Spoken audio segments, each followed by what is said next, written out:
नमस्कार, मैं हूं सृष्टि। द वायर की इस खास बातचीत में आप सबका स्वागत है। कोरोना वायरस की वजह से देश में एक लंबे समय तक लॉकडाउन रहा, जिसकी वजह से स्कूल, कॉलेजेस, यूनिवर्सिटीज़, शिक्षा व्यवस्था पर भी इसका गहरा असर पड़ा। दिल्ली यूनिवर्सिटी ने हाल ही में जो ग्रेजुएशन थर्ड ईयर के स्टूडेंट्स हैं या पोस्ट ग्रेजुएट के फाइनल ईयर के स्टूडेंट्स हैं, उनके लिए ओपन बुक एग्ज़ाम्स की बात कही है, जिसका अलग अलग स्तर पर विरोध हो रहा है। स्टूडेंट्स और टीचर्स जो हैं वो इस ओपन बुक एग्ज़ाम के या फिर ऑनलाइन जो प्रणाली रही है, ऑनलाइन क्लासेस रही हैं, इसका विरोध करते रहे हैं। ख़ास तौर पे इस मुद्दे को अगर जोड़ करके देखें तो ये मुद्दा विजुअली इम्पेयर्ड स्टूडेंट्स जो हैं, यानी कि जो स्टूडेंट्स देख नहीं सकते हैं, उनके लिए ये और गंभीर हो सकता है, क्योंकि ओपन बुक एग्ज़ामिनेशन उनके लिए एक तरह से ना ही इक्वल अपॉर्चुनिटी है, ना ही इक्वल एक्सेसिबिलिटी लेके आता है, और साथ ही में जो उन स्टूडेंट्स की रिक्वायरमेंट है कि उनके लिए एक राइटर चाहिए होता है, इस पूरी कोरोना वायरस की स्थिति में वो जो है वो एक मुश्किल दिखाई दे रहा है। तो इसके कई सारे ड्रॉबैक्स जो हैं वो स्टूडेंट्स और टीचर्स बता रहे हैं। हाल ही में इस पर एक प्रेस कॉन्फ्रेंस भी की गई। हमारे साथ बातचीत के लिए प्रोफेसर कुसुमलता मलिक हैं, department of Hindi, Delhi university में प्रोफेसर हैं, और ये डिसेबिलिटी राइट्स के मुद्दों पर काफ़ी मुखर रही हैं, विजुअली इम्पेयर्ड हैं, और national federation of the blind की वाइस प्रेसिडेंट रही हैं।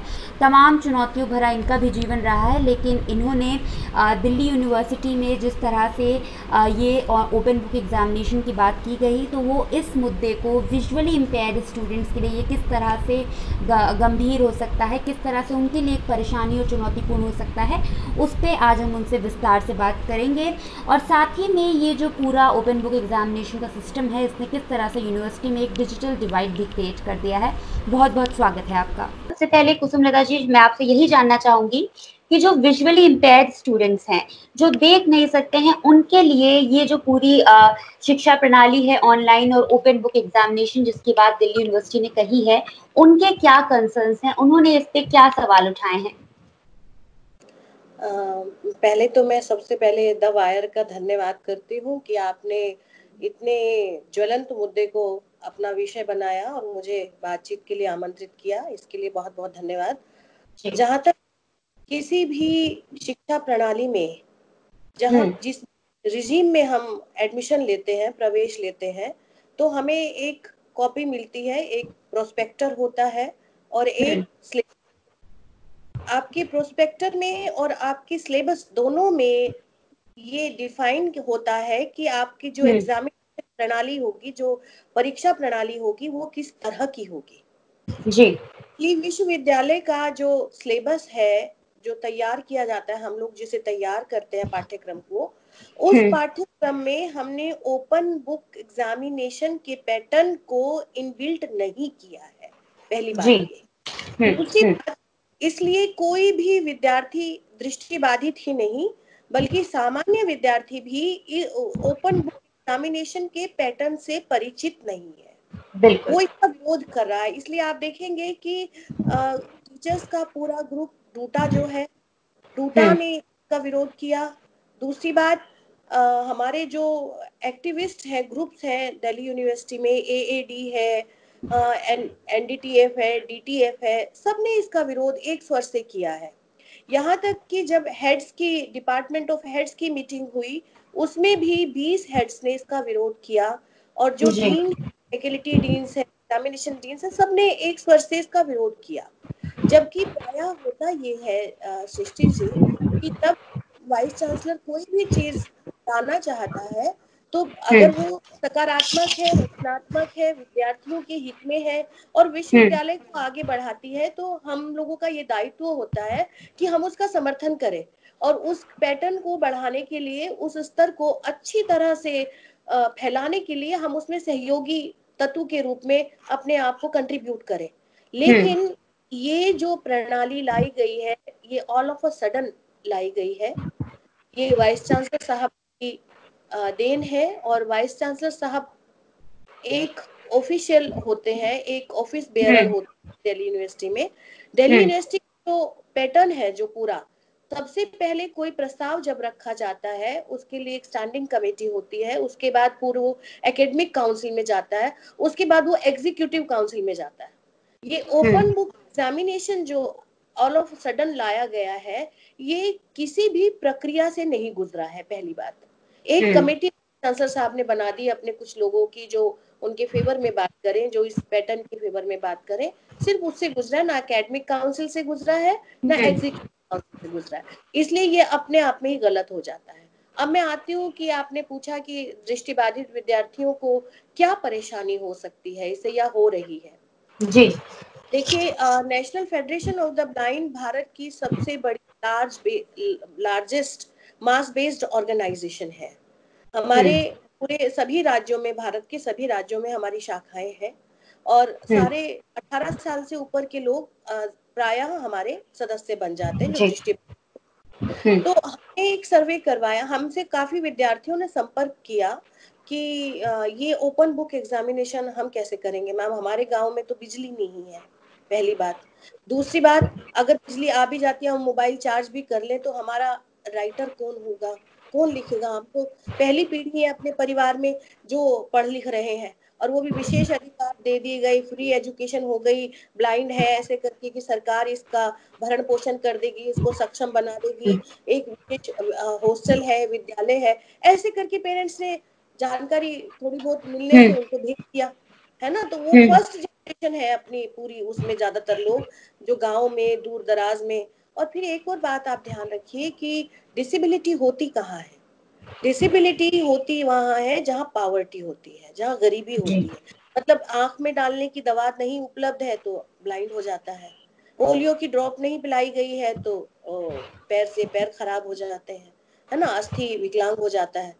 तो इस तरह से आप देखेंगे तो डिसेबिलिटी सेक्टर में, पूरे डिसेबिलिटी सेक्टर में ओपन बुक एग्जामिनेशन क्या है। देखिए, ये है कि हम एक क्वेश्चन पेपर बनाएंगे, उस क्वेश्चन पेपर को हम विद्यार्थियों के मोबाइल तक पहुंचाएंगे, व्हाट्सएप के माध्यम से, ईमेल के माध्यम से, किसी भी माध्यम से हम उसको पहुंचाएंगे। वहां पर विद्यार्थी लिखेगा, ये सामान्य विद्यार्थी भी खुद लिखेगा, ऑफलाइन जाके लिखेगा, अपने हाथ से हैंड राइटिंग से लिखेगा अपना एग्जामिनेशन, ठीक है। उसके वो उसको अपलोड करेगा, स्कैन करवाएगा, उसको अपलोड करेगा।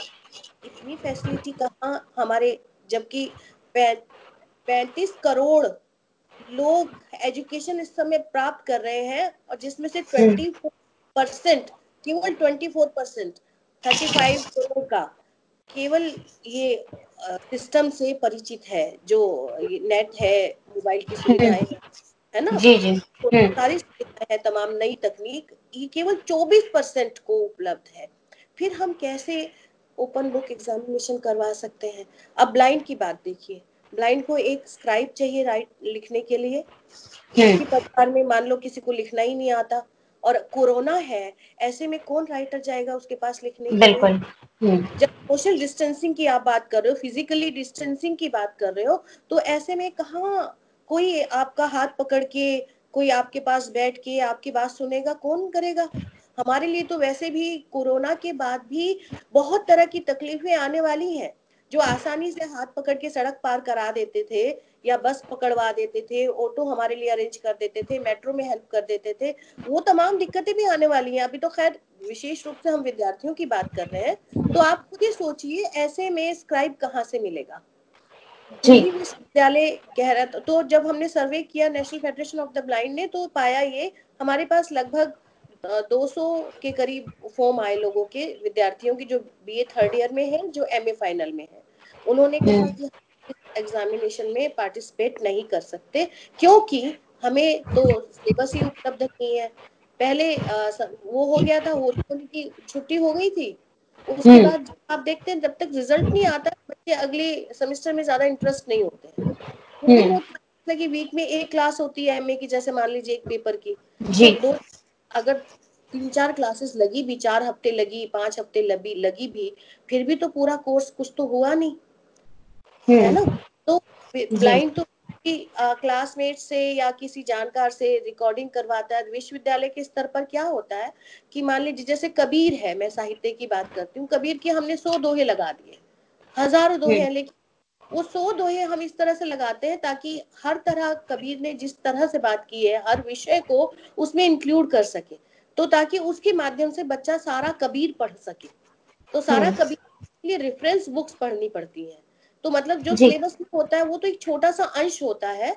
उस अंश को अभिवर्धित करने के लिए, उसका संवर्धन करने के लिए बहुत बड़े ज्यादा किताबें अलग अलग राइटर्स की पढ़नी पड़ती है ना। जी। तो यहाँ आ, पे टेक्स्ट बुक्स ही दृष्टिबाधित विद्यार्थियों को उपलब्ध नहीं है। हम्म वो या ई फॉर्मेट में हो, चाहे ऑडियो फॉर्मेट में हो, चाहे आप हम्म ब्रेल में कह लीजिए, वही उपलब्ध नहीं है। तो ओपन बुक एग्जामिनेशन का जो पैटर्न होता है वो ये होता है कि हम किताब का कोई अंश देते हैं, उस तरह से पढ़ाते हैं, समझाते हैं कि इसको कैसे आगे आपको एक्सप्लेन करना है, व्याख्यायित करना है, इसके भीतर क्या क्या विशेषताएं हैं, आपको क्या क्या इसमें देखना है, किस किस तरह से आप देख सकते हैं, वो तमाम दृष्टिकोण आप उस अंश के माध्यम से पढ़ते हैं। हम इस तरह से तो नहीं पढ़ाते हैं, इस तरह हम्म, से तो पैटर्न नहीं रहा है हमारा, है जी। ना। तो ओपन बुक एग्जामिनेशन दृष्टि बाधितों के लिए तो बिल्कुल ही, क्योंकि ब्रेल का कहाँ, कोई बच्चे घर चले गए थे, होली हो गई, सेमेस्टर ब्रेक हो गया, उसके बाद हम्म, कोरोना हो गया, तो उनके पास जी। तो ना तो समय रहा, ना हम्म उन्होंने पढ़ा। और ऑनलाइन टीचिंग विश्वविद्यालय ने दी है, निश्चित रूप से हम लोगों ने भी किया है। लेकिन सृष्टि जी, आप ये जानिए कि हमारे बहुत सारे दूर दराज के विद्यार्थी उससे नहीं जुड़ पाए हैं। जी, मैं इस चीज पे आने से पहले, ये जो डिजिटल डिवाइड भी एक क्रिएट हुआ है, उससे पहले एक मैं एक छोटा सवाल आपसे और पूछना चाहूंगी कि ये जी विजुअली इम्पेयर स्टूडेंट्स की आपने बात की, लेकिन दिल्ली यूनिवर्सिटी में जहां तक मैं समझती हूँ, बहुत सारे जो टीचर्स हैं, अगर वो जो विजुअली इम्पेयर टीचर्स हैं, उनके लिए भी ये जो पूरी एक नया ऑनलाइन सिस्टम या फिर ओपन बुक एग्जाम में किसी स्टूडेंट को मेंटर करना, ये किस तरह से एक जो टीचर्स हैं उनके लिए भी कैसे चुनौती बन के खड़ा हुआ है, जो विजुअली इम्पेयर टीचर्स हैं? देखिए, ये ऑनलाइन को लाने का मकसद है कि एक तरह से जो आपके फिजिकली इंस्टीट्यूशंस हैं उनको खत्म करना। हम्म मतलब आपके कॉलेज की जरूरत नहीं, आपके स्कूल की जरूरत नहीं है, सब कुछ ऑनलाइन है। आप अगर ऐसे ही होता तो सारा दुनिया का ज्ञान तो ग्रंथों में भरा पड़ा है, फिर कुछ भी हम्म, पढ़ाने की या कुछ भी करने की क्या जरूरत है? नहीं है जी। ना, क्योंकि ग्रंथ तो पहले ही लिखे हुए हैं।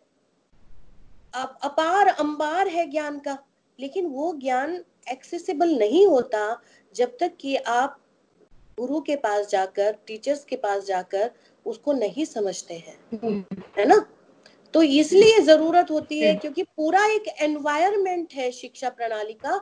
खाली एक ये नहीं है कि हमने एक कॉलेज खोल दिया है या ऑनलाइन हमने सारा मैटर दे दिया है तो पढ़ लेगा, वो शिक्षा नहीं है। वो जी। पूर्ण रूप सर्वांगीण रूप से जब तक बच्चे का विकास नहीं होता, बच्चा एक दूसरे के सामाजिक इश्यूज नहीं समझता, सामाजिक संपर्क नहीं समझता, बच्चा खेल का महत्व नहीं समझता, बच्चा एक्स्ट्रा करिकुलर एक्टिविटीज में पार्टिसिपेट नहीं करता, उनसे उसका कलात्मक कौशल का विकास नहीं होता, उसमें निपुणताएं हम्म नहीं, तब तक वो विद्यार्थी शिक्षित कहाँ होता। तो ये हम्म इंस्टीट्यूशन को आप खत्म करके एक ऑनलाइन पैटर्न ला रहे हैं ज्ञान का, जो कि किसी भी रूप में एक स्वस्थ नागरिकता को जन्म नहीं दे सकता।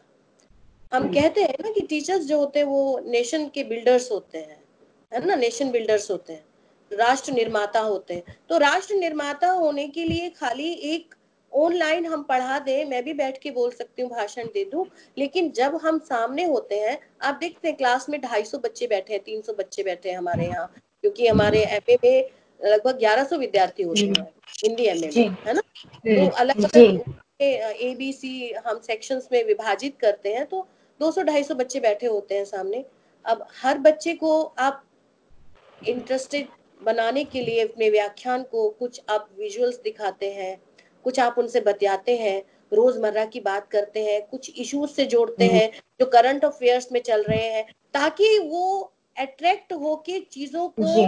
न केवल एक पाठ्यक्रम के संदर्भ में, बल्कि संपूर्ण जीवन के संदर्भ में, संपूर्ण सामाजिक संदर्भों में, संपूर्ण राजनीतिक और आर्थिक संदर्भों में उस चीज को आत्मसात कर सके, समझ सके। हम्म, तो ये सब कुछ तो हम ऑनलाइन नहीं कर सकते। वहां पर एक जी। विद्यार्थी क्लास में बैठना भी चाहता है, एक नहीं भी चाहता विद्यार्थी बैठना, है ना। हम्म, तो ऑनलाइन तो वो जी। सामने क्या कर रहे हैं, हो सकता है गेम ही खेल रहा हो आपके सामने बैठ के, हम म्यूट ही तो कर सकते हैं ना, उनको म्यूट कर देते हैं, म्यूट ऑल। और जिसको भाई क्वेश्चन हम्म, रेज, हाथ खड़ा कर दो। एक खराब विद्यार्थी भी हाथ खड़ा कर सकता है, हो सकता है वो आपको गाली ही दे, आप जब उसको खड़ा कर, आप उसको अनम्यूट कर दे तो, है ना। हम्म, तो ये टैकल करना, देखिए, अगर हमने तो एक समाज बनाया है पूरे विश्व में, जो हमारी सभ्यता है वो जुड़ाव की सभ्यता है। उस जुड़ाव में हमने कुछ नियम बनाए हैं कि जुड़ना कैसे है, मनुष्यता की रक्षा कैसे करनी है। इसी का तो पूरा हम शिक्षा पद्धति के माध्यम से विकास करते हैं। अगर यही ना हम करेंगे तो हम किस तरह की शिक्षा प्रणाली की बात जी करते हैं। ओपन जी बुक्स में क्या आप करना देना चाहते हो? ओपन बुक्स तो सारी दुनिया की बुक्स ओपन है, लेकिन वो ज्ञान नहीं पा। जी। अब मैं अपने आखिरी सवाल पे आऊंगी कुसुमिता जी। ये जो आप बता रहे हैं कि बिल्कुल विजुअली इम्पेयर्ड स्टूडेंट्स के लिए एक दोहरी तरह से कह सकते हैं, डबल लेवल पे डिफिकल्टी है कि एक तो टेक्नोलॉजी के साथ इतना फ्रेंडली ना होना, और ऊपर से विजुअली इम्पेयर्ड स्टूडेंट्स के लिए एक इक्वल एक्सेसिबिलिटी, इक्वल अपॉर्चुनिटी भी नहीं है। मैं अब आपसे ये जानना चाहूंगी कि स्क्राइब की प्रॉब्लम सृष्टि जी, स्क्राइब जी, राइटर। स्क्राइब की जी जी राइटर की भी एक प्रॉब्लम आपने बताई। जी, मैं बस एक ये जानना चाहूंगी कि बार-बार ये सोशल मीडिया पे भी हम देख रहे हैं कि जो लोग इसका विरोध कर रहे हैं और जो प्रोटेस्ट भी हो रहे हैं अभी, उसमें ये लोग सवाल ये भी उठा रहे हैं कि ये डिजिटल डिवाइड क्रिएट कर रहा है, इस तरह का एग्जाम लेना, इस तरह की से क्लासेस लेना, क्योंकि बहुत सारे स्टूडेंट्स जो हैं उनके लिए एंड्रॉइड फ़ोन या फिर ज़ूम पे क्लासेस या गूगल पे क्लासेस, इस तरह की गूगल क्लासरूम और इस तरह से एग्जाम लिखना, स्कैन कराना, अपलोड कराना, असाइनमेंट्स ऑनलाइन देना, खासतौर पे दिल्ली यूनिवर्सिटी जहाँ पे दूर-दूर से, गाँव से, रिमोट एरियाज से बच्चे आते हैं पढ़ने के लिए, उनके लिए ये एक तरह से एक इम्पॉसिबल सी स्थिति भी है ज़्यादातर बच्चों के लिए। तो इस चीज़ को आप कैसे देखती हैं कि ये क्लास डिवाइड, एक डिजिटल डिवाइड भी इस तरह की जो शिक्षा प्रणाली है या एग्जाम लेने का तरीका है, वो कर रहा है?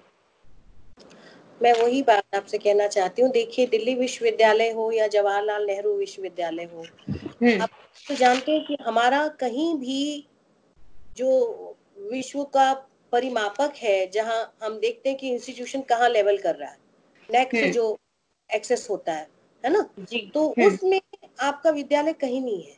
आईआईटीज तो आते हैं, आईआईटीज भी प्रमोशन दे रहे हैं विद्यार्थियों को, है ना? तो हुँ, आप फिर क्यों नहीं प्रमोट कर देते इतने खतरनाक स्थितियों में, इतने भयावह वातावरण में, जहां आपको लॉकडाउन इतना लंबा करना हुँ, पड़ा? आखिर कुछ बिल्कुल। गंभीरता तो परिस्थितियों की है ना, हुँ, जिसकी वजह से सरकार हिली हुई है, जिसकी तरह से पूरा समाज हिला हुआ है। तो हुँ, उस चीज को समझते हुए हमें देखना चाहिए कि अगर हम ये चाहते हैं कि ओपन बुक एग्जामिनेशन का पैटर्न इंट्रोड्यूस हो, तो फिर उसी पैटर्न पे शिक्षकों का प्रशिक्षण होना, है ना? हुँ, शिक्षकों को उसी तरह से पढ़ाना, शिक्षक को आना, जी, शिक्षकों का भी प्रशिक्षण बहुत जरूरी है। और बिल्कुल, साथ ही बिल्कुल। विद्यार्थियों को भी पहले से पूर्व में पता होना चाहिए कि जिसमें हमने रिजीम में हमने एडमिशन लिया है, उस रिजीम का एग्जामिनेशन पैटर्न ये वाला होगा, ऐसा नहीं होगा। तो ये तो इसलिए भी खारिज है ना सृष्टि जी, क्योंकि इसका पैटर्न का पहले से किसी को भी नहीं पता था। ठीक है? और हुँ, जो विरोध हो रहा है, विरोध को ये मान लिया जाता है कि ये हमारे खिलाफ है, ऐसा नहीं है। विरोध हुँ, सबसे व्यक्ति तब करता है जब वो अपना मूल्यांकन करके देखता है कि मैं इस पैटर्न में सही नहीं बैठ पा रहा हूँ, हुँ, मेरे लिए यहाँ स्थान नहीं है। नहीं तो विद्यार्थियों को या अध्यापकों को क्या पड़ी है विरोध करने की? उनके हुँ, लिए सुविधाजनक है घर में बैठे रहे, लेकिन उसके पीछे की इंटेंशन को समझना बहुत जरूरी है ना? तो हुँ, हमारे यहाँ फीस कम है जेएनयू में, हमारे दिल्ली विश्वविद्यालय में, इसलिए बहुत दूर दराज के पूरे देश भर का प्रतिनिधित्व करते हैं ये विद्यालय। धीरे धीरे क्या होगा आपकी ऑनलाइन टीचिंग में, जब आप जाएंगे, आप देखिए, आप क्या पूरे 6,000 गांव तक आपकी बिजली है? जब हुँ, बिजली नहीं है तो फिर आप डिजिटल टीचिंग की बात कैसे करें? बिल्कुल, बिल्कुल। को वहां तक पहुंचा सकते हैं, है ना? तो मैंने बात जी, की 35 करोड़ में केवल 24%, 35 करोड़ का एक्सेसिबल है इस टेक्नोलॉजी से। तो चौबीस जी, परसेंट 76% तो बाकी बचा 76% को मतलब नजरअंदाज कर देंगे आप? हो ही नहीं बिल्कुल, सकता, है ना? नहीं सोच जी, सकते। और दूसरी बात के लिए तो ये तकनीक अगर आप सिखाना चाहते हैं, तो जो हमारे विशेष विद्यालय हैं, जो दृष्टिबाधितों के होते हैं, रेजिडेंशियल स्कूल्स जो होते हैं, और दूसरी शिक्षा में जहाँ भी हम एडमिशन लेते हैं, वहाँ एक स्पेशल टीचर होना चाहिए। आज तक तो हम सभी विद्यालयों में स्पेशल टीचर्स तक नहीं दे पाए। हुँ, तकनीक की तो बात भूल जाइए आप।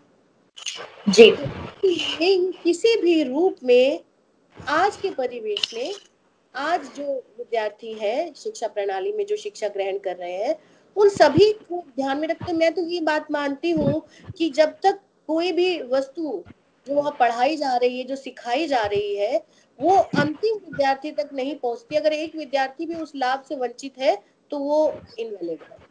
और यहाँ जी पे बहुत बड़ा प्रतिशत जो है ना, बहुत बड़ा प्रतिशत जो है वो उससे वंचित है इस अपॉर्चुनिटी से। जी, अपॉर्चुनिटी को अवेल नहीं कर सकता, अवेल नहीं कर सकता। जी किसी भी रूप में ये ग्राह्य नहीं है, किसी भी रूप में मान्य नहीं है। हमने दिल्ली उच्च न्यायालय में केस डाला था। दिल्ली उच्च न्यायालय ने अब विश्वविद्यालय को कहा है कि आप ये तमाम सामग्री जो पाठ्य सामग्री है, ये किसी भी फॉर्मेट में और जो एक्सेसिबल हो विद्यार्थियों के लिए उनको उपलब्ध कराएं, तो वो विद्यार्थी फिर एग्जाम देंगे सितंबर में। जी, बहुत बहुत शुक्रिया कुसुमलता जी, आपने बहुत ही गहराई से इस मुद्दे को और खास तौर पे विजुअली इम्पेयर्ड स्टूडेंट के लिए ये मुद्दा कितना यूनिवर्सिटी को, प्रशासन को संवेदनशील होना चाहिए था, जो कि बहुत देरी से हुए, उसके लिए आपका बहुत बहुत शुक्रिया इस मुद्दे को इतनी गहराई से हमें समझाने के लिए और अपना समय देने के लिए। द वायर के और वीडियोस देखने के लिए सब्सक्राइब करें और बेल आइकन पर क्लिक करें। स्वतंत्र पत्रकारिता की आर्थिक मदद करने के लिए डिस्क्रिप्शन में दिए गए लिंक पर जाएं और अपनी राशि चुनें।